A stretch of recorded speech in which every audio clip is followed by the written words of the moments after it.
La coordination PJPO, Paix Juste au Proche-Orient, réunit plusieurs groupes de citoyens du Brabant wallon qui mènent des actions d'information et de solidarité active pour promouvoir, comme le nom le dit, une paix juste au Proche-Orient. Cette coordination soutient également la coopérative Al-Sanabel près de Hébron dans son effort de résistance à l'occupation par la culture de la vigne. Enfin, AWSA, Arab Women's Solidarity Association, est une association qui milite pour promouvoir les droits des femmes originaires du monde arabe dans leur pays d'origine ou d'accueil. Samah, je reviens vers vous. Vous êtes psychiatre, psychothérapeute, écrivaine, professeure dans plusieurs universités. Vous êtes responsable de l'unité santé mentale au ministère palestinien de la Santé. Vous êtes aussi consultante médicale auprès de plusieurs ONG. Vous intervenez régulièrement dans les médias locaux et internationaux, dont Nissa FM, une radio palestinienne par et pour les femmes. Alors en Europe, beaucoup vous connaissent grâce à vos chroniques qui ont fait l'objet du documentaire Derrière les fronts, Résistance et résilience en Palestine, réalisé en 2017 par Alexandra Dols. Ces chroniques ont été publiées par après sous le titre Derrière les fronts, chronique d'une psychiatre psychothérapeute sous occupation. J'en recommande vivement la lecture. C'est un ouvrage écrit dans un style abordable par tous et empreint de poésie, même si vous vous en doutez, le contenu est tragique. Vous voulez ajouter quelque chose, Samah? Je vous remercie pour l'invitation très chaleureuse et aussi pour l'introduction très généreuse. Merci, Samah, bienvenue. Alors, l'année passée, à cette même période, nous étions plus de 10 000 à marcher dans les rues de Bruxelles pour dire stop aux violences faites aux femmes. Et le slogan qui revenait le plus était celui qui appelle à la solidarité avec les femmes du monde entier. Or, le double fardeau des femmes palestiniennes est très souvent oublié par la communauté internationale. Double fardeau, celui de l'oppression et de l'humiliation infligée par l'occupation israélienne, et le fardeau patriarcal commun à toutes les femmes, mais qui accable plus lourdement les femmes palestiniennes, toujours à cause de l'occupation. Alors, en qualité de psychiatre, psychothérapeute, vous êtes au contact quotidien des femmes victimes de toutes sortes de violences et de maltraitances. Qu'est-ce qui fait que la réalité des femmes palestiniennes est particulièrement alarmante? Et j'ajouterais même que cette réalité ne fait malheureusement que se dégrader. C'est une question compliquée. En fait, c'est toujours quand il y a une violence qui touche toute la société, les gens les plus faibles dans la société, ils souffrent plus. Parce que dans la situation palestinienne, le système d'occupation, il cible la masculinité des hommes. Et quand les hommes ne peuvent pas faire face à cette situation de violence structurelle ou violence de l'occupation, ils ont besoin de déplacer ça autrement. Et c'est souvent contre les gens les plus faibles dans la société, les femmes et les enfants. Et en plus, l'occupation cible les femmes directement. Il y avait beaucoup de critiques, d'incitations contre les femmes palestiniennes à cause de leur taux de fécondité élevé. Parce que beaucoup de femmes palestiniennes, elles voient que leur façon de résister, c'est les Palestiniens reçoivent l'occupation comme une volonté d'éliminer le peuple. Alors, ils répondent à ça avec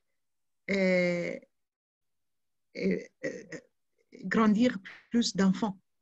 Il y a un taux de fécondité plus élevé en Palestine comparé à notre entourage dans le monde arabe. Et c'est pourquoi il y avait beaucoup de déclarations par les politiciens israéliens qui ciblent les femmes, qui critiquent leur fécondité. Un autre exemple de violences faites aux femmes par l'occupation et dans une façon directe, c'est de jouer sur les éléments patriarcaux et l'honneur de femmes. Par exemple, il y a quelques années, pendant la grande marche de retour à la frontière de Gaza, le porte-parole israélien, il a beaucoup critiqué les femmes en disant qu'elles manquent de fémininité, les femmes palestiniennes qui font la marche de retour. Et il a fait ses déclarations en arabe.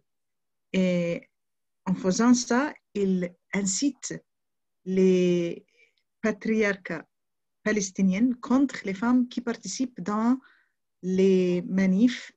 Et il y a beaucoup de critiques aussi faites par la propagande israélienne contre les femmes qui passent du temps en prison, comme des femmes qui négligent leurs enfants, des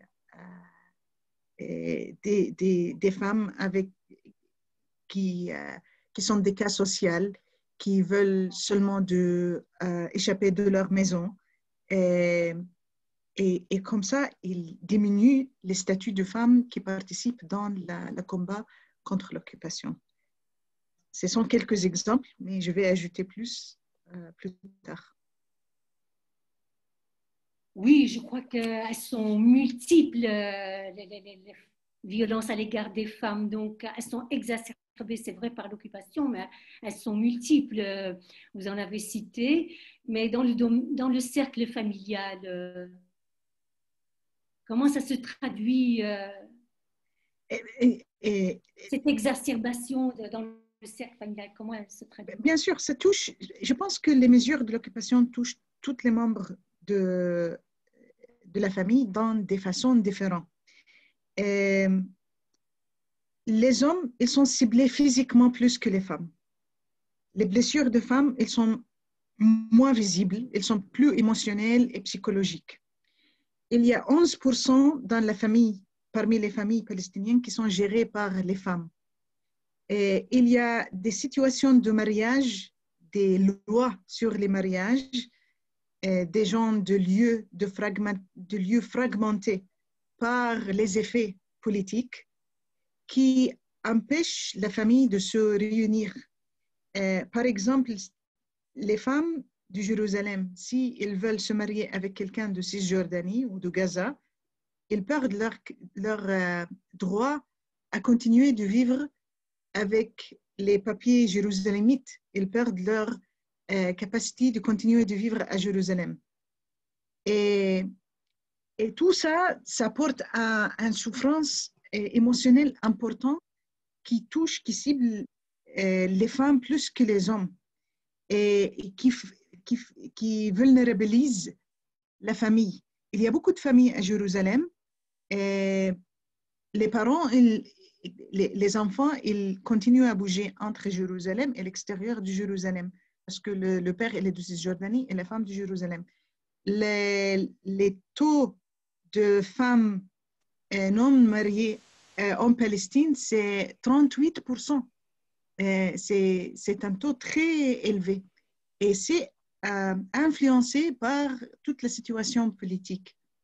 Et quand les hommes ils disparaissent à cause des tensions politiques ou parce qu'ils étaient tués dans le contexte de violence politique, c'est la responsabilité de la femme, c'est la responsabilité de femmes de grandir leur capacité pour faire face à cette situation, pour vérifier que les enfants ils grandissent dans une situation décente malgré l'absence de père. Alors, il remplit la vide et l'absence de père.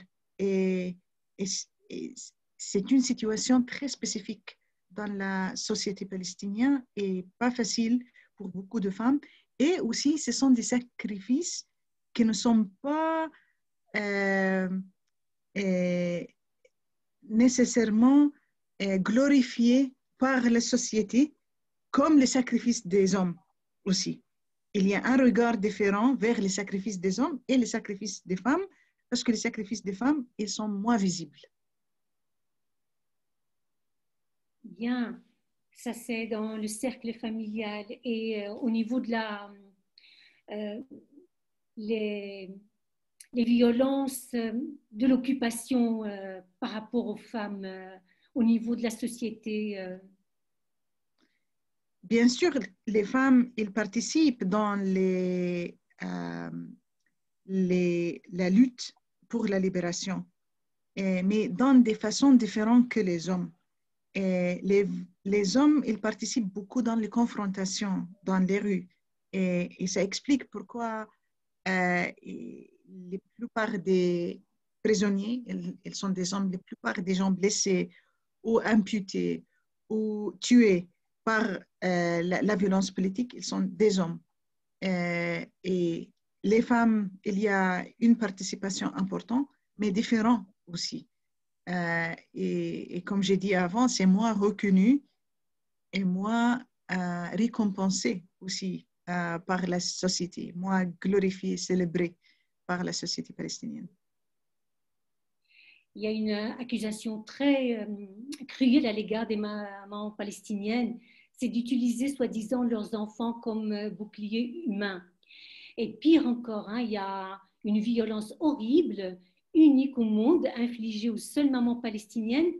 C'est le rôle de gardiennes de prison qu'on leur demande d'assumer quand leurs enfants sont condamnés à la détention à domicile. Cette confusion des rôles, c'est d'une violence insidieuse qui peut briser les familles de l'intérieur. C'est unique au monde, ça. Ce sont deux choses différentes. Je pense que cette histoire de bouclier humain et de blâmer les Palestiniens, les parents, les adultes palestiniens pour utiliser les enfants comme bouclier humain, ça fait, première chose, c'est faux. Et c'est une projection parce que les Israéliens, j'ai des images des enfants palestiniens attachés sur les voitures militaires israéliens parce que les militaires israéliens, ils ont utilisé les enfants comme boucliers humains. Mais la propagande dit que ce sont les Palestiniens, les adultes palestiniens qui utilisent les enfants comme boucliers humains. Et ça fait partie de cette attaque contre la personnalité et l'identité et la psyché, les aspects psychiques et la représentation du peuple palestinien. En fait, les enfants palestiniens, ils font 47% de la population et ils sont ciblés directement par la situation politique, par la violence politique. Et les enfants, et surtout les adolescents, ils sont dans une phase caractérisée par moins de contrôle sur les impulses, moins de contrôle sur la réactivité émotionnelle. Ils ne sont pas comme les adultes. Alors, ils réagissent par rapport à ça. Ils réagissent par rapport à toute la provocation par les Israéliens. Et en Palestine, on a un grand problème d'espace dans les camps de réfugiés, même dans les cités palestiniennes. On voit pas, il n'y a pas de playground, il n'y a pas des espaces pour les enfants de jouer. Les enfants jouent dans les rues, en direct, en confrontation directe avec les soldats. Et ce n'est pas les parents qui jettent les enfants devant les soldats. C'est la réalité cruelle et très violente qui empêche les parents palestiniens de complètement protéger leurs enfants. Et c'est une accusation particulièrement difficile et qui cause un dommage de caractère pour les mères palestiniennes. L'autre exemple dans lequel les mères palestiniennes sont obligées de jouer les rôles de gardiennes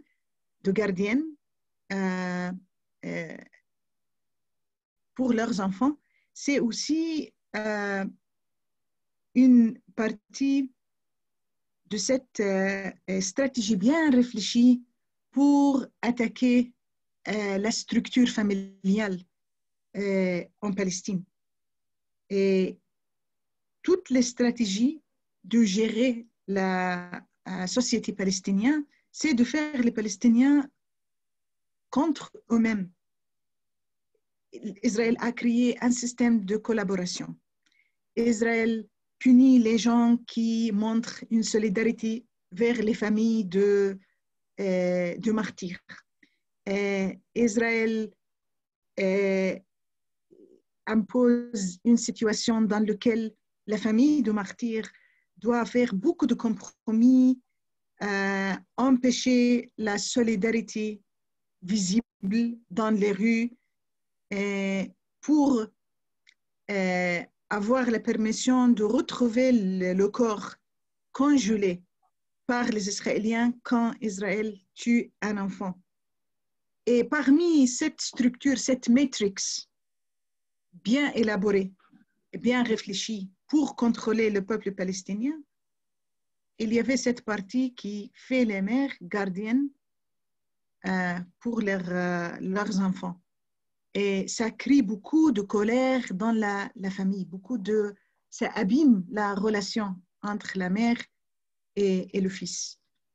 Et parmi les gens qui viennent me voir dans mon cabinet, j'ai vu des enfants et des mères qui ont vécu cette expérience horrible et c'est difficile de sortir d'une expérience comme ça sans colère et beaucoup de confusion et ambivalence dans la relation mère-enfant. Il faut poursuivre. Alors, comme vous le savez, nous sommes en Belgique au 2e confinement en quelques mois. Et tout le monde s'accorde pour reconnaître que l'impact de ce confinement sur notre santé est préoccupant. Alors, on se pose la question, comment les Palestiniens, et comme vous l'avez dit, surtout les Palestiniens, parce qu'elles sont parfois davantage ciblées, comment ils font pour supporter cet enfermement implacable depuis plus de 72 ans? Quel est l'impact de ce confinement sur la santé mentale des Palestiniennes? Je pense, comparé aux autres populations, on a des avantages et des points de faiblesse dans cette expérience. Et on a vécu le couvre-feu pendant longtemps en Palestine, en Cisjordanie, bien sûr à Gaza aussi. Pendant plusieurs guerres à Gaza, les gens ils étaient enfermés chez eux, mais il y avait un bombardement à l'extérieur. Alors, d'être enfermé à cause du confinement, ce n'est pas l'expérience la plus difficile pour nous. Sauf que il faut rappeler que pas tout le monde, ils peuvent être en paix chez eux. Il y a, tôt dans cette pandémie, quand tous les messages de santé étaient, on a demandé aux gens de rester chez eux. On peut penser de la situation des gens qui vivent dans les camps de réfugiés. Chez eux, c'est très petit. Chez eux, ce n'est pas bien ventilé. Chez eux, ce n'est pas les plus et qui a la situation de santé, la meilleure situation de santé. Et pendant les appels aux gens de rester chez eux, il y avait des démolitions de maisons en Palestine. Et on a parlé de l'annexation de la Cisjordanie, une grande partie de Cisjordanie. Alors, il y a des difficultés particulières aussi. Et quelquefois, chez eux, chez les gens, ce n'est pas un lieu de protection et de paix parce qu'il y a la violence familiale. parce qu'il y a beaucoup des hommes pauvres qui ne peuvent pas obtenir le pain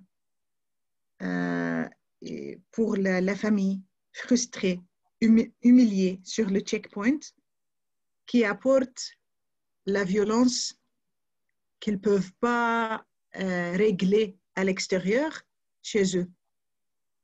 Et on a déjà eu des rapports différents et je peux dire contradictoires faits par quelques ONG et par la police palestinienne sur la violence domestique pendant les confinements. Il y avait quelques rapports qui nous informent que la violence, en fait, les rapports de la police disent que la violence a diminué pendant les confinements. Des autres rapports montrent qu'il y avait une augmentation de violence domestique. Alors, les data est un peu ambigu et contradictoire.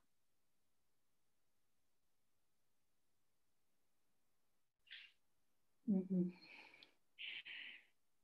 Et est-ce qu'il y a des mécanismes de protection par rapport à ça?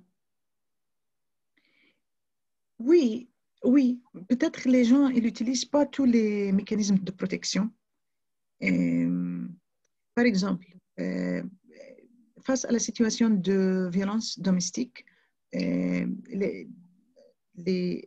notre survey, les enquêtes montrent que la plupart des femmes, elles préfèrent d'utiliser le système familial que le système policier. Il y a plus de confiance dans la grande famille. Les gens croient, les femmes croient que la grande famille, elle peut régler ce genre de problème mieux que la police. Alors, parmi les gens qui étaient exposés aux violences domestiques, il y a peu de gens, des femmes, qui ont choisi de informer, à faire des plaintes. Et la plupart parmi ces femmes, leur décision était de recruter le soutien dans la famille, pas à travers la police. Ça montre, ça questionne à quel point les gens ils peuvent avoir confiance dans la police. Et je pense qu'il faut rechercher l'attitude des gens vers la police et les services officiels, institutionnels, et réfléchir comment améliorer la confiance et améliorer l'efficacité de services institutionnels vers ce genre de problème dans la société palestinienne. Parce que moi, il y a quelque chose qui me surprend chez les Palestiniens. Les Palestiniens, les Palestiniennes que je connais, que ce soit ici ou que j'ai rencontré là-bas en Palestine, ne se montrent pas particulièrement traumatisés.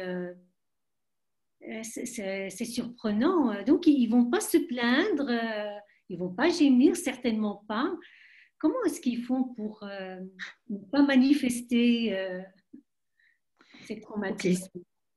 Parce que pas toutes les souffrances, pas toutes les souffrances apportent un dysfonctionnement. Et je pense en Palestine, il y a beaucoup de souffrances qui n'est pas nécessairement pathologique.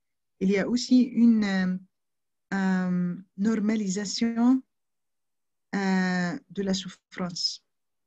Je travaille beaucoup avec les gens qui ont subi un trauma très important pendant la détention et la torture. Et quand on pose des questions, il ne faut pas poser, en fait, dans l'interview, je ne pose pas de questions sur la torture. Je pose une question, qu'est-ce qui s'est passé dans l'expérience? Et j'encourage la personne de raconter tous les détails. Et je fais beaucoup d'allers-retours dans la conversation pour obtenir tous les détails. Il y a tout le temps des détails qui remplit la définition légale et médicale de la torture. Mais les gens n'appellent pas ça comme torture parce qu'ils savent quelqu'un d'autre qui était plus torturé. Ils comparent leur expérience à quelqu'un qui a souffert beaucoup plus. Alors, ils appellent l'autre expérience comme torture, comme trauma, et leur expérience, et ils la regardent avec beaucoup de légèreté. Aussi, je pense que il y a une autre explication pourquoi les gens ils se plaignent pas beaucoup de leur situation. Beaucoup des Palestiniens ils sont dans le mode de résistance malgré tout le trauma. Et elles pensent que de dire « ouch », de dire ça fait mal, c'est satisfaisant pour l'ennemi. Parce que l'ennemi, il va entendre ça. Parce que l'ennemi, selon l'appréciation des Palestiniens, l'ennemi, il veut réaliser les résultats que les Palestiniens peuvent plus supporter. Et alors, il y a un déni de le taux de souffrance parmi les Palestiniens. Beaucoup de gens, c'est souvent l'expérience des gens sous la torture. Ils dénient leur douleur et ils essayent de cacher ça parce qu'ils pensent s'ils annoncent leur douleur, leur souffrance, l'autre, il va prendre avantage de cette situation.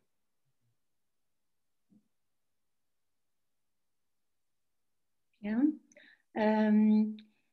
Alors, est-ce qu'il y a des différences dans ces violences selon les régions, Gaza, Cisjordanie, Jérusalem? Je crois que, par exemple, Jérusalem, il y a le fait de ne pas pouvoir porter plainte, vous l'avez dit tout à l'heure, donc fait que les femmes sont plus livrées à la violence et à elles-mêmes. Vous pouvez un petit peu... Bien sûr, il y a des différences très importantes. Dans le contexte, il y a un contexte sociopolitique différent dans les régions différentes. On parle de Jérusalem, Cisjordanie, Gaza et 48. Et il y a aussi des déterminantes psychosociales différentes dans les lieux fragmentés. Et il y a des systèmes différents. Et cette fragmentation, ça fait la situation avec beaucoup de défis. Parce que les choses qui sont efficaces, les mesures et les protocoles qui sont efficaces en Cisjordanie, par exemple, ne sont pas nécessairement efficaces à Jérusalem ou à Gaza. On a des défis différents, des institutions différentes et il faut tout le temps changer les protocoles et les interventions selon le contexte. Et on parle encore de plus de fragmentation quand on parle de l'annexation de Cisjordanie. Parce qu'en Cisjordanie, il y a des zones différentes. Et par exemple, maintenant, pendant le Covid, quand on essaye de servir les gens dans des lieux différents, à Cisjordanie, il y a les gens dans les zones C, où il n'y a pas de centre médical assez qui montre, qui donne des services satisfaisants. Il y a beaucoup de limitations politiques qui empêchent nous de travailler dans la meilleure façon. Et alors, il y a des questions qui arrivent. On demande, est-ce facile et commun d'avoir recours à des services de santé mentale en Palestine? Est-ce qu'on fait appel à vous? J'ai pas bien Est-ce compris la qu'il est question. commun de faire Oui, appel à des services de santé mentale, à vos services par exemple? oui, Est-ce bien que sûr, bien les sûr. Palestiniens et Et, les femmes, on a oui, plusieurs niveaux. On a plusieurs niveaux de services. Et il y a des services plus friendly que des autres. Je donne des exemples. Je vous rappelle, il y a très peu de personnel qui travaille dans la santé mentale en Palestine. Alors, on était obligé de former beaucoup de médecins généralistes, beaucoup des infirmières et quelquefois de clergés, des hommes et des femmes religieux qui sont souvent sollicités pour leur avis dans des questions de santé mentale qui ont apprécié d'être des questions morales par les gens. Alors, on a formé beaucoup de gens et aussi les conseillères à l'école. Et on a fait ça pour pouvoir faire face à une demande très importante. Et alors, beaucoup de gens avec une souffrance psychologique reçoivent des interventions psychologiques légères par ce groupe de gens aux premières lignes. Les conseillères à l'école, les infirmiers, les médecins généralistes. Et ils sont formés à pouvoir identifier les gens qui ont besoin de plus d'interventions spécialisées. Parallèlement avec ça, on a lancé une grande comment on dit, campagne, campaign, une grande campagne de promouvoir et améliorer les idées sur la santé mentale. Je parle tous les jours presque sur la radio et la télé, sur les pages de sociales, sur les effets psychologiques de notre réalité et les symptômes qui peuvent être traités par le système de santé. Et ça encourage les gens de solliciter l'aide. Et, et alors, on reçoit des appels. On reçoit des appels directs. Il y a des gens qui viennent nous solliciter directement. Ils appellent les services de santé mentale. Et il y a aussi les processus de demander l'aide avec quelqu'un moins spécialisé que les professionnels de santé mentale, mais ils sont capables de référer les gens qui ont besoin à nos services. Et les services les moins populaires parmi tous les services, c'est l'hôpital psychiatrique.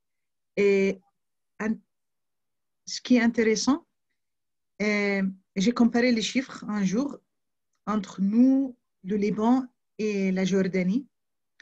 On fait beaucoup moins d'hospitalisation pour les patients comparé aux autres pays. Beaucoup moins, moins d'un quart comparé avec la Jordanie et presque 10% comparé avec Liban. Et je pense que c'est grâce à nos services communautaires. C'est parce qu'on a formé beaucoup de gens et c'est parce qu'on essaye de répondre aux besoins des gens avant l'aggravation de leur situation. Et alors, les services communautaires, moi, je pense que c'est une approche plus libre et plus adaptée à la situation palestinienne, où il y a des problèmes de mobilisation. Je pense que ça, c'est un... Et aussi, c'est moins stigmatisant que référer les gens à l'hôpital psychiatrique. vous dirigez l'unité de santé mentale au ministère palestinien de la Santé. Et donc, en tant que femme, qu'est-ce que vous avez mis en place pour répondre aux besoins, aux demandes spécifiques des femmes? Ah oui, c'est important parce que année, à la fin de l'année, je fais les statistiques. Aujourd'hui, ce matin, j'étais en train de faire les statistiques pour montrer comment nos services, ils sont euh, pas assez friendly pour les femmes. Parce qu'on sait que dans les communautés, il y a plus de femmes, la prévalence de problèmes de santé mentale parmi les femmes, il est plus important que comparé avec les hommes. Sauf que dans nos services, il y a plus des hommes que des femmes. Les femmes, quand ils souffrent, c'est plus facile de les garder à la maison. Et c'est plus facile de comprendre pour la société, de noter, de faire attention à un homme qui est malade. Parce que souvent, les hommes, quand ils sont malades, très malades, par une psychose par exemple, ils sont violents. Ou ils font des choses qui sont socialement, qui peuvent être agressives ou perturbent l'entourage. Mais c'est moins pour les femmes. Alors, les femmes, elles intériorisent leurs symptômes. Si on compare un homme qui souffre d'une psychose violente et qui fait des perturbations dans les rues, c'est plus facile de la porter au service de santé mentale. Comparé avec une femme qui intériorise les symptômes, qui est dans sa chambre et en train de pleurer toute la journée, ou en train de parler. C'est pourquoi on voit plus des hommes que des femmes, malgré le fait qu'il y a plus de femmes qui souffrent de problèmes de santé mentale dans la société. Qu'est-ce qu'on fait par rapport à ça? On a fait un programme spécial pour la santé mentale des femmes autour de maternité, avant la grossesse, pendant la grossesse et postpartum. Parce que déjà, on a une étude, j'ai participé dans cette étude qu'on a fait dans la région de Bethléem, qui montre que le taux des femmes qui font une dépression postpartum, c'est plus élevé comparé avec les femmes en Jordanie et en Égypte. C'est 27% des femmes palestiniennes développent dépression postpartum après le couchement. Et comme on a un taux de fécondité élevé, alors ça devient très important comme une stratégie de santé publique. C'est un élément très important et c'est nécessaire de faire les traitements. Et on essaie de recruter, d'éduquer sur la dépression et éduquer les hommes pour soutenir les femmes pendant cette période. Et éduquer les familles pour que les familles préventent pas, empêchent pas les traitements des femmes quand c'est nécessaire. Et on parle tout le temps de la santé de bébé quand les femmes sont malades.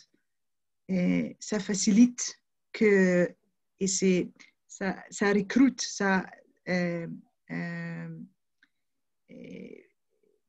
réactive les gens, les familles, les hommes à faire plus d'attention quand on parle de la santé de la mère et de son bébé. Et concrètement, comment est-ce que ça se passe? Comment est-ce que vous organisez ces services de sensibilisation à l'égard des hommes? Par quels moyens?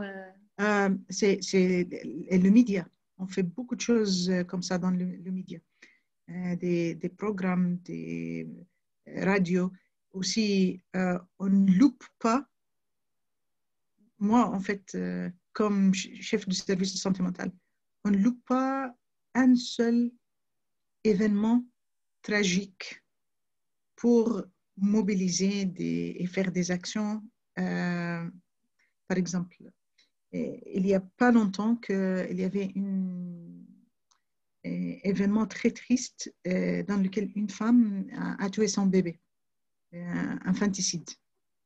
Et ça choquait les gens. Et les gens, ça a attiré beaucoup d'attention et de réactions. Et alors, c'est à un moment comme ça, les gens, ils ont besoin d'une explication. Qu'est-ce qui se passe? Et on a utilisé euh, cet événement tragique pour faire une campagne très importante, médiatique, pour éduquer les gens sur la santé mentale des femmes autour de périodes d'accouchement. Et je pense que ces mesures elles sont très, très efficaces dans une société comme la Palestine. Les gens ils font attention à ça. Ça change l'attitude des gens. En parlant de médias, est-ce que vous pouvez nous dire un petit mot sur cette radio Nissa FM, une radio faite par les femmes, pour les femmes? Oui. Vous intervenez régulièrement dans cette radio? Oui, oui, oui. Presque tous les... Il y a un programme de santé mentale tous les dimanches matins. Ce n'est pas le seul programme où je participe. Et ce n'est pas la seule radio où je participe. Mais j'aime bien ce radio parce que c'est Radio Nissa FM. Il fait beaucoup d'activités liées aux femmes et il fait beaucoup de programmes sensibles à la question de santé mentale en général pour toute la population, mais surtout les femmes. Et il était parmi les pionniers, les médias. Le média, en général, si je compare avec maintenant et avant 10 ans, c'est nouveau que les médias palestiniens ils font assez attention sur les questions de santé mentale. Et Nissa FM était la première pour avancer l'éducation sur la santé mentale comparée avec les autres médias palestiniens. Bien, il y a des questions qui arrivent, Samah, alors je vais les lire. Vos constats font beaucoup écho à ce qui se passe dans les minorités opprimées en Europe, le double fardeau du patriarcat au sein du cercle familial, auquel s'ajoute le patriarcat institutionnel. Quel conseil donneriez-vous à la société civile locale pour la prise en charge de la santé mentale des femmes dans les pays où le droit politique et les structures institutionnelles sont très difficiles d'accès aux femmes issues des minorités? Ok, c'est long la question, mais je pense que j'ai compris. Oui. Première chose, je vous rappelle qu'il y a les chiffres sur la prévalence de problèmes de santé mentale parmi les femmes palestiniennes, ils ne sont pas exceptionnels. Ça ressemble, cette distribution entre les femmes et les hommes, c'est presque international. Et il y a la plupart des gens avec les choses qu'on appelle common mental disorders, comme la dépression, l'angoisse, la crise de panique. Il y a plus de femmes touchées que les hommes, presque le double. Double des femmes font la dépression comparée aux hommes. Et pourquoi ça? Il y a beaucoup de théories. Une théorie hormonale, mais les théories sociales, que les femmes, elles touchent moins de salaire, elles font beaucoup et le fardeau de travail à la maison, il est plus important. Quand il y a une situation de pauvreté, les femmes, ils se marient plus tôt, avec moins d'éducation, quelquefois. Aussi,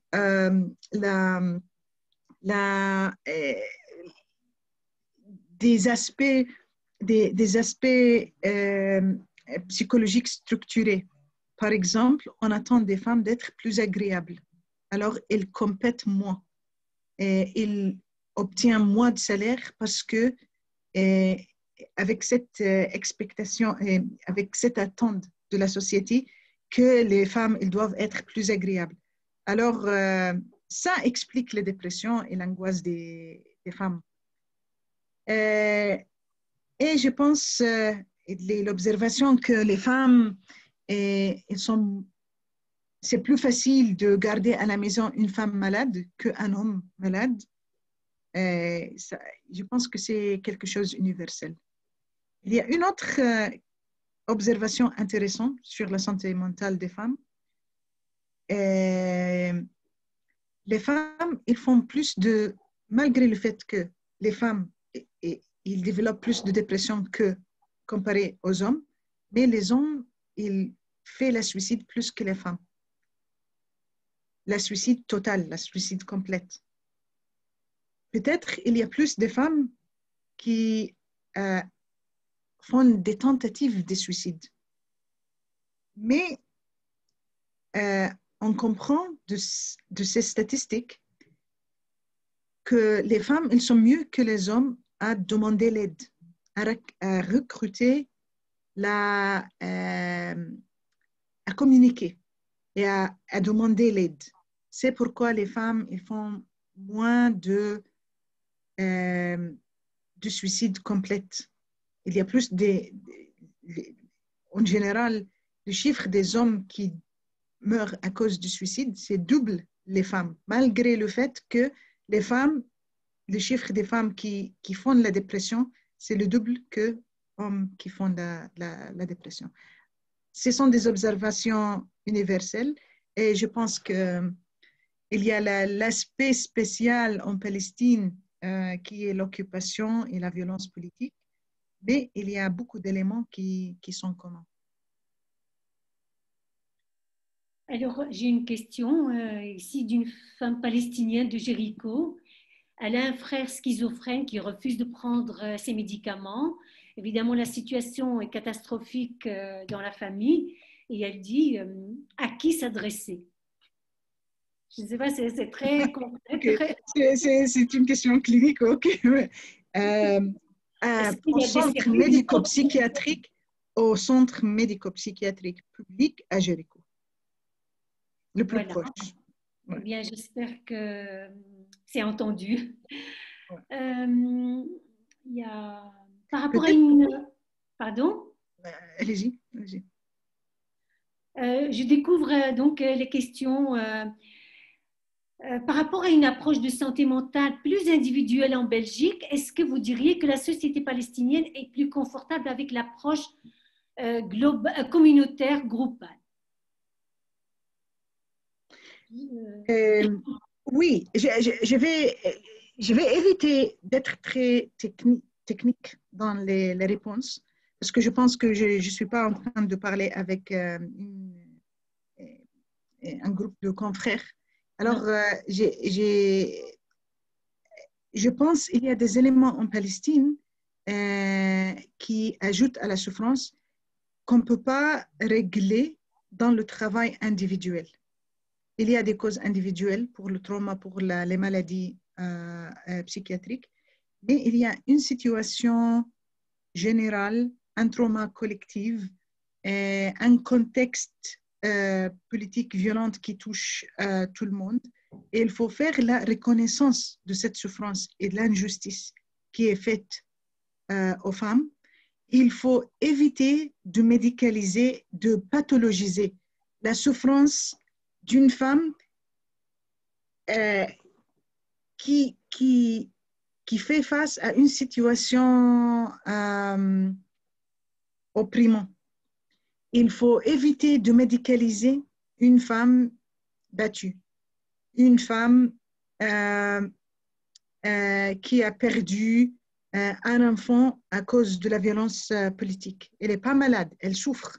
Et je ne pense pas que les médicaments ou l'approche individuelle suffit tout le temps. Il faut reconnaître, il faut valider la souffrance et la douleur. Et il faut être clair dans reconnaître qu'il y a un contexte pathologique. Ce n'est pas elle qui est nécessairement malade. Il y a un contexte la pathologie, c'est dans le contexte, pas nécessairement dans l'individu. Ce sont des thèmes généraux qu'on doit garder dans la tête quand on fait un travail dans une situation tellement oppressive et agressive comme notre situation en Palestine. Et je donne quelques exemples des femmes que j'ai vues dans le cabinet qui ne sont pas malades. Une femme, par exemple, elle est devenue avec beaucoup de douleur, beaucoup d'embarrassement, de souffrance, parce que elle était, son mari était détenu, elle était arrêtée par les soldats et c'était dans leur chambre pendant la relation intime. Et c'était quelque chose de très bouleversant pour elle. Et il est venu avec un taux de souffrance très important, mais elle n'est pas malade. Je pense n'importe quelle femme qui vit une expérience pareille, et ça peut être très, très difficile pour elle. Et je vois des femmes aussi. C'est l'intimité des femmes palestiniennes, il est violé. Il y a une intrusion tout le temps dans l'intimité de la famille et surtout, et les femmes, ils souffrent de ça plus que les hommes en Palestine. Aussi, il y a des femmes qui sont très concernées parce qu'ils sont des liens amoureux à distance à travers le WhatsApp ou le téléphone et ils sont menacés tout le temps que l'intelligence israélienne est en train de espionner sur les conversations et ça peut être utilisé pour le chantage. Et alors, il y a ce genre de problème et de concern qui est spécifique à notre réalité violente. Il faut s'accrocher, Samah. Quand on parle de femmes, oui, on parle tout de suite d'enfants. Qu'en est-il de la santé mentale des enfants? Parce que les mamans, face à la maladie mentale de leurs enfants, ça doit être terrible. C'est encore pire que d'être peut-être malade soi-même. Je ne sais pas. En tout cas, le cœur des femmes face à ça, c'est terrible. Comme j'ai dit, les enfants palestiniens, ils font une grande partie de la société palestinienne. Et ils sont plus délicats que les autres citoyens à cause de la phase de leur développement. Et je crois qu'ils sont ciblés dans une façon stratégique par l'occupation, parce qu'ils sont le futur de la Palestine. Et Israël cible pas seulement la présence des Palestiniens, mais aussi la future palestinienne. Et c'est pourquoi il y a une détention d'enfants, une arrestation d'enfants très importante. Et ça explique pourquoi les Israéliens ils ont changé l'âge de responsabilité pour les enfants palestiniens. Il y a quelques années que l'âge de responsabilité pour l'enfant palestinien était 14, comparé avec 16 pour les Israéliens. Mais les Israéliens, ils ont diminué cet âge et maintenant, un enfant de 12 ans, il est responsable devant le corps militaire israélien. Et encore, on parle de matrix, un système légal que Israël a créé pour imposer la logique de l'occupation et la justice de l'occupation. Il appelle ça la justice, le système de justice, mais c'est un système qui garantit de contrôler les Palestiniens, leur présent et leur futur, et de déstructurer la famille, déstructurer la société et faire beaucoup et en fait, traumatiser la fabrique sociale du peuple palestinien. Et c'est très important de comprendre ces stratégies et de dissecter toute la complexité de ces stratégies pour pouvoir faire face à cette situation et garder le bien-être des individus palestiniens, parce qu'en Palestine, on n'a pas beaucoup de ressources. On n'a pas de pétrole, on n'a pas de ressources matérielles. La ressource la plus importante, c'est l'humain palestinien, c'est l'individu palestinien. Et la santé mentale, c'est la plus importante dans le bien de l'individu. Et alors, on a besoin de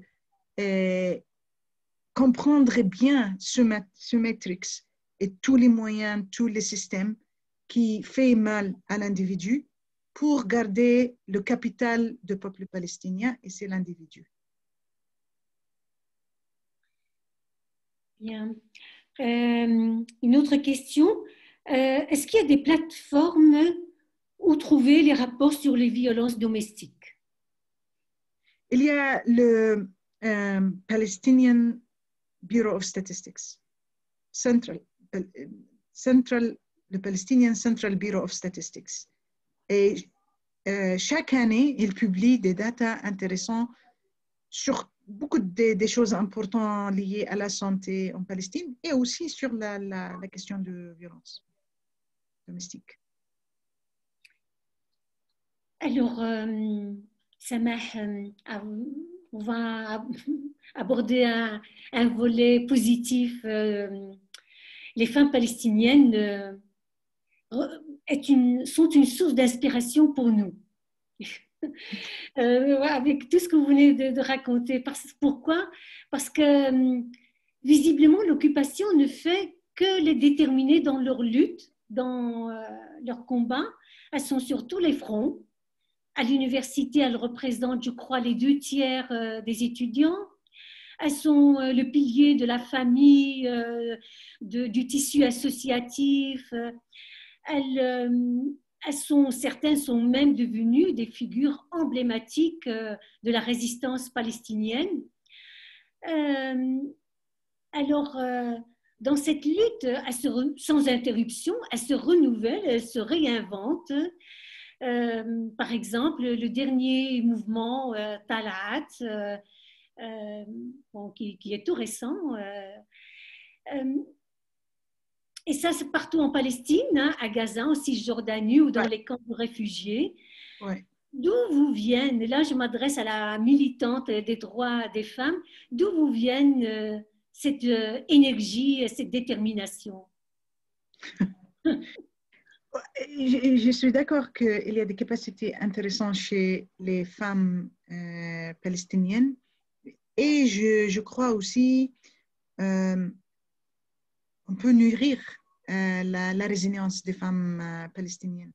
Et pas au niveau individuel seulement, aussi au niveau du groupe, à travers des mobilisations parmi les femmes et au niveau sociétal en général.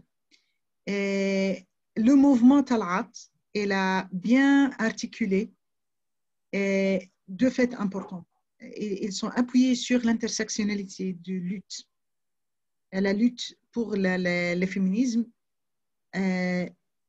c'est pas séparé de la lutte pour la liberté de la Palestine et les luttes pour les minorités palestiniennes et pour les gens dans les classes sociales les plus faibles.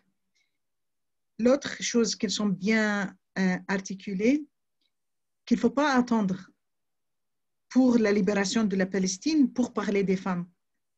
C'est la libération des femmes, ça fait une partie importante, un component, un élément très important de la liberté de la Palestine. Et je pense que c'est un mouvement qui peut porter la cause des femmes palestiniennes. Aussi, ils sont appuyés sur la mobilisation à travers la fragmentation politique. Et quand les femmes de Talat s'est manifestées en septembre, il y avait des manifs à Haïfa, mais dans les camps de réfugiés au Liban et à Jérusalem et à Ramallah, partout. Et avec des causes différentes qui soutiennent les femmes. À Jérusalem, les femmes s'est manifestées contre le contrôle de la police israélienne et les soldats autour de la vieille ville de Jérusalem. Et les manifs à Ramallah étaient contre la violence domestique.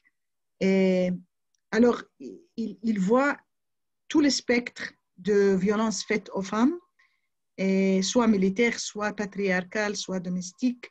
Et je pense que c'est important. Et je vais terminer en rappelant que les femmes, et surtout les femmes palestiniennes, elles ont une capacité importante à raconter, à faire la narration. Et c'est très important parce que l'histoire, on dit que l'histoire, elle est écrite par les vainqueurs et aussi par les femmes palestiniennes. Les femmes palestiniennes, elles écrivent l'histoire, elles les présentent et elles témoignent à travers leurs récits sur la réalité, une autre réalité que la réalité faite par la machine de médias, une autre réalité qu'ils observent en Palestine. Alors, il ne faut pas négliger les capacités des femmes palestiniennes à garder l'histoire et l'histoire palestinienne va être écrite par les femmes. Non, on ne néglige pas du tout. Elles sont un exemple pour nous. Et donc, elles choisissent de ne pas être dans le camp des vaincus, mais des vainqueurs, en racontant et en témoignant de ce qu'elles font, comme vous le faites vous-même. Hein, vous témoignez. J'essaie, oui.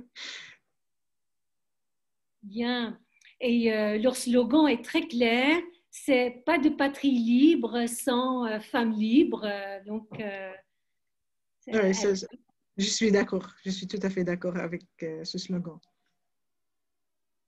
Peut-être, est-ce que vous avez quelques livres à conseiller sur ce sujet, Samar? C'est une question. C'est vrai qu'on a envie d'en savoir plus. Est-ce que vous pouvez nous conseiller des livres?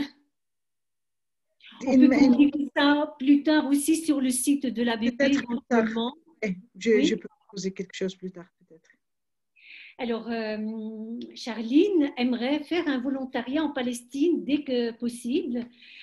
Quelles actions seraient les plus bénéfiques pour les femmes et les enfants palestiniens? Existe-t-il des structures sérieuses qui accueillent des volontaires? Oui, bien sûr. Il y a plusieurs structures. Il y a plusieurs structures sérieuses en Cisjordanie et à Jérusalem, je pense. Et il y a aussi des structures de santé qui s'intéressent aux femmes. Alors, ça dépend plus sur le background scientifique et les capacités de la personne qui pose la question.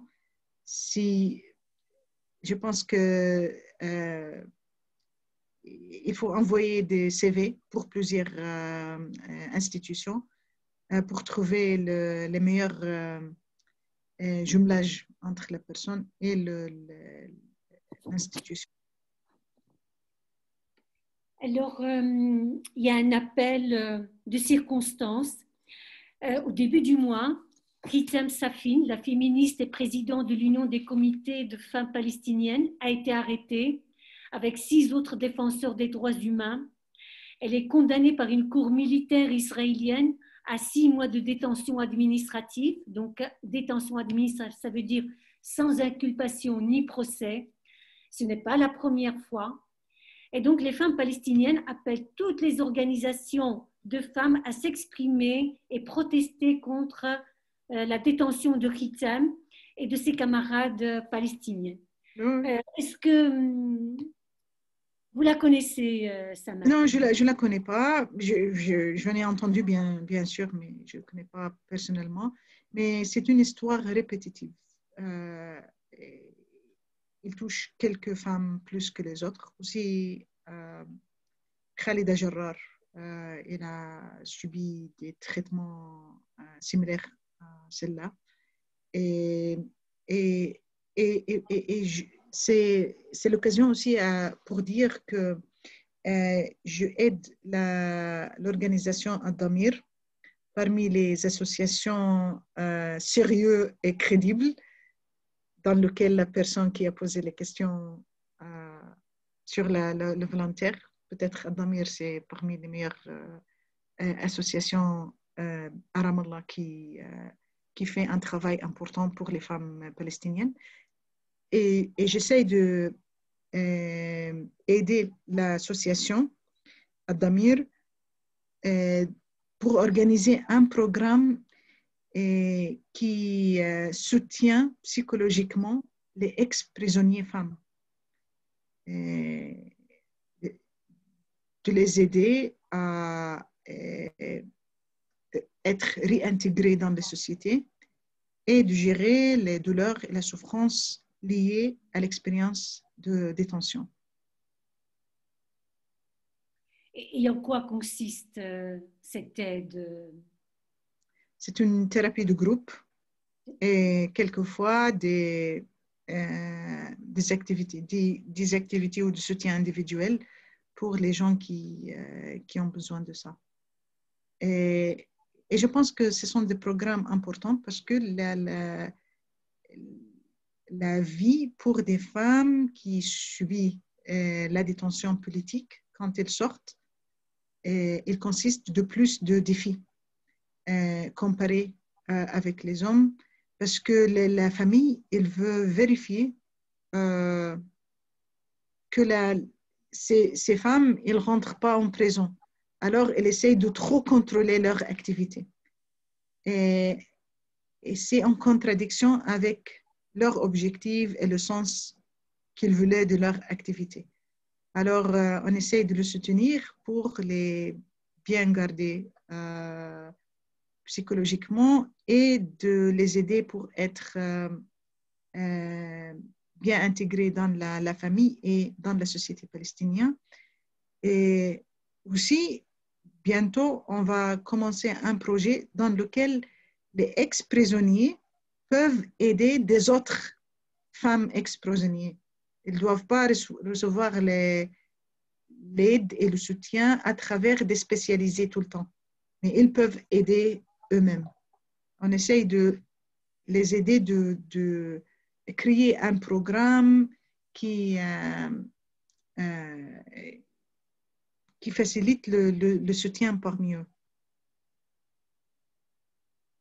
Les femmes palestiniennes comptent sur elles-mêmes. Mais alors, la question, on se la pose beaucoup ici en Europe. Qu'est-ce qu'on peut faire, nous, d'ici? Comment peut se traduire la solidarité entre les femmes d'ici? Déjà, ABP, ils font beaucoup. Et je suis reconnaissante pour ça. Je pense que l'histoire de la Palestine, c'est une histoire d'unis et de garder loin de la visibilité les Palestiniens. C'est une histoire de disavowal, d'unis, négligence. Et c'est important de visibiliser la question de la Palestine et le peuple palestinien, donner la parole aux Palestiniens et rappeler le monde de toutes les lois et toutes les conditions politiques qui sont incompatibles avec les droits internationaux. Tous les politiques, tous les lois israéliennes imposées sur les Palestiniens qui sont complètement incompatibles avec le droit international. Les gens, ils ne savent pas beaucoup sur la réalité cruelle et le système soi-disant de justice qui est un système de contrôle et un système de accabler les Palestiniens un système pour accabler les Palestiniens et l'empêcher d'avoir un futur. Et je pense c'est important de partager cette réalité avec l'extérieur. Et on a des messages, courage, nous sommes avec vous, il y en a plusieurs. Alors, une question un peu particulière. Est-ce que tu connais des personnes qui proposent la thérapie musicale aux femmes en Cisjordanie et à Gaza? Et il y a peu musicale. il y a peu de gens en Palestine qui font la thérapie musicale. Et souvent, il est utilisé avec les enfants ou avec les gens âgés, très âgés, qui souffrent d'un trouble cognitif. Mais pas particulièrement avec les femmes, mais je pense que ça peut être intéressant aussi.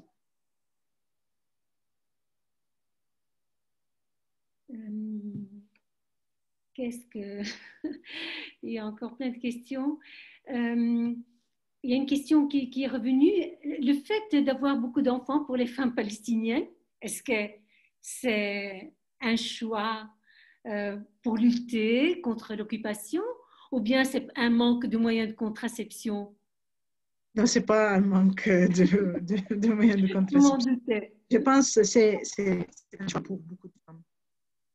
Et beaucoup de femmes, parce que les Palestiniens, ils bien comprendre que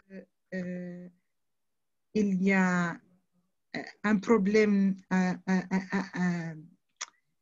une guerre démographique et une volonté de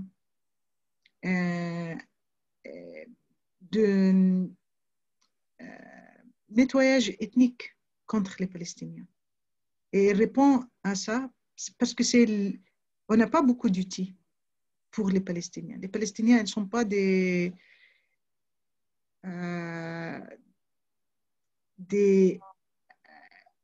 politiciens crédibles ou des machines militaires pour lutter. Alors, il y a peu de moyens. Et parmi ces moyens très limités, c'est la responsabilité de continuer de vivre et donner la vie aux autres ici en Palestine. Alors, il y a beaucoup de femmes, je rencontre tout le temps des femmes qui parlent avec beaucoup de foi, beaucoup de croyances, beaucoup d'enthousiasme sur le projet d'avoir des enfants bien éduqués et responsables qui peuvent garder la palestinianité de notre vie. Samah, quelles sont vos conditions de travail? Par quels moyens le gouvernement israélien essaie d'empêcher de faire votre travail? Dans quels moyens le gouvernement essaye de... Est-ce que le gouvernement israélien vous met des bâtons dans les roues?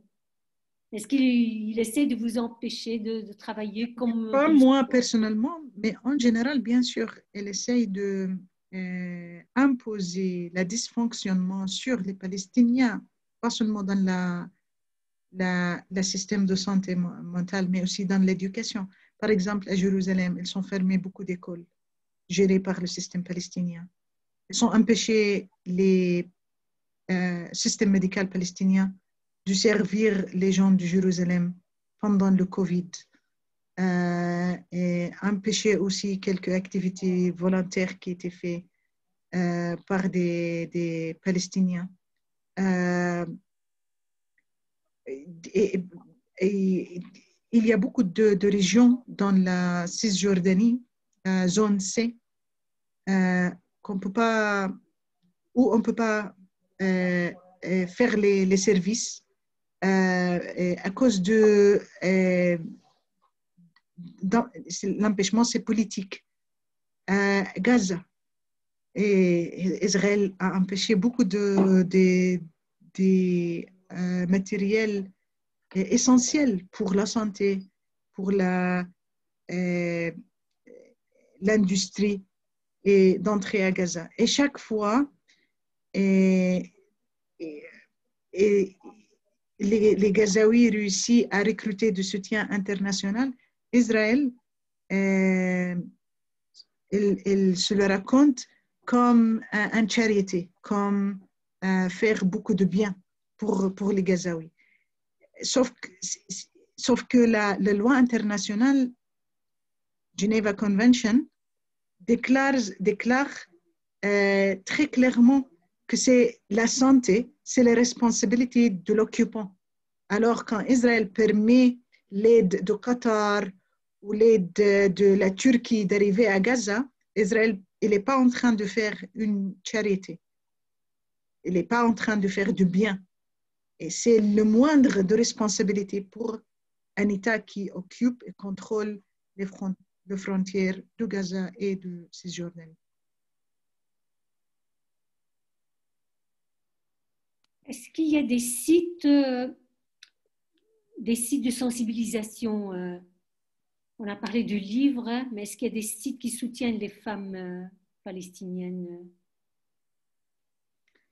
Je ne connais pas. Peut-être plus tard, je peux vous envoyer des sites ou des livres qui peuvent être utiles. Bien, donc oui, ces demandes bien précises, ça peut suivre après sur le site de l'ABP. Quel message avez-vous envie avant de terminer, quel message avez-vous envie de faire passer ici aux femmes en Belgique? Première chose, je voudrais vous remercier pour vos intérêts. Aussi, le message, j'essaie de dire un message clair. Il y a beaucoup de gens qui comprennent le féminisme et l'intérêt sur dans les femmes est en dichotomie avec les autres choses politiques, les autres aspects politiques. Il y a beaucoup de gens, moi j'ai déjà rencontré beaucoup de gens soi-disant féministes qui ne peuvent pas critiquer Israël. Leur compréhension de féminisme, c'est de rassembler un groupe de femmes palestiniennes et un groupe de femmes israéliennes et de réclamer avec une prétendance d'une symétrie qui n'existe pas dans la réalité. En appelant ça comme un soutien pour les femmes. Et je pense que d'être capable de voir toute l'injustice politique qui est faite aux Palestiniens et d'encourager les femmes palestiniennes à continuer leur lutte contre l'occupation, c'est une position très féministe et très importante. Alors, mon appel, c'est d'encourager le féminisme qui comprend notre besoin à lutter contre l'occupation, qui n'essaye pas de nous calmer, de nous réguler, de nous contrôler avec des clichés sur le féminisme et une symétrie qui n'existe pas et qui ne reconnaît pas notre lutte politique. Et avec les femmes israéliennes, vous avez des contacts, vous menez des actions, non, c'est pas possible. J'ai peu de contacts avec peu des femmes ou des hommes qui luttent contre l'occupation. Et c'est pour moi, la seule chose qui permet un lien avec les Israéliens, c'est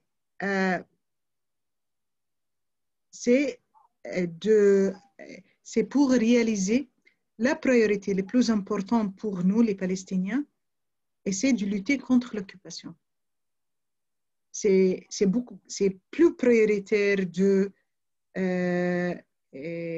coordonner les choses parce qu'il y a un intérêt professionnel commun ou un intérêt commun dans le féminisme.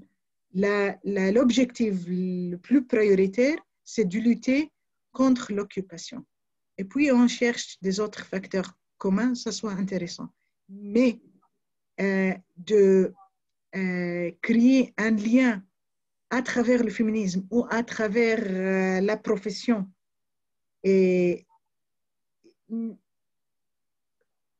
si ça il fait pas partie de la valeur la plus importante, c'est de lutter contre l'occupation, ça m'intéresse pas. Bien. Pas de patrie libre sans femme libre. Eh bien, on approche de la fin. Un tout grand merci, Samah. Beaucoup vous remercie pour votre témoignage et votre force. Alors, avant de terminer, l'ABP vous donne rendez-vous déjà samedi prochain avec une autre femme palestinienne, Leila Shahid.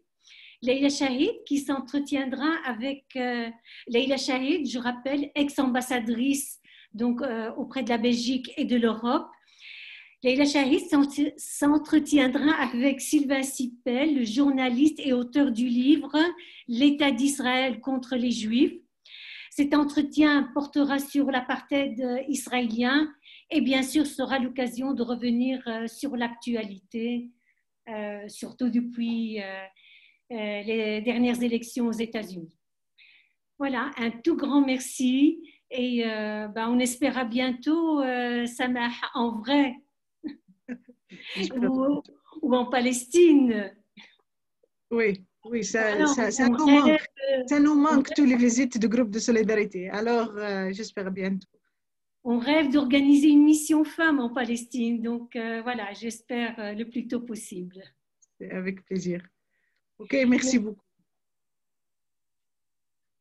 Merci à tous ceux et à toutes celles qui nous ont suivis.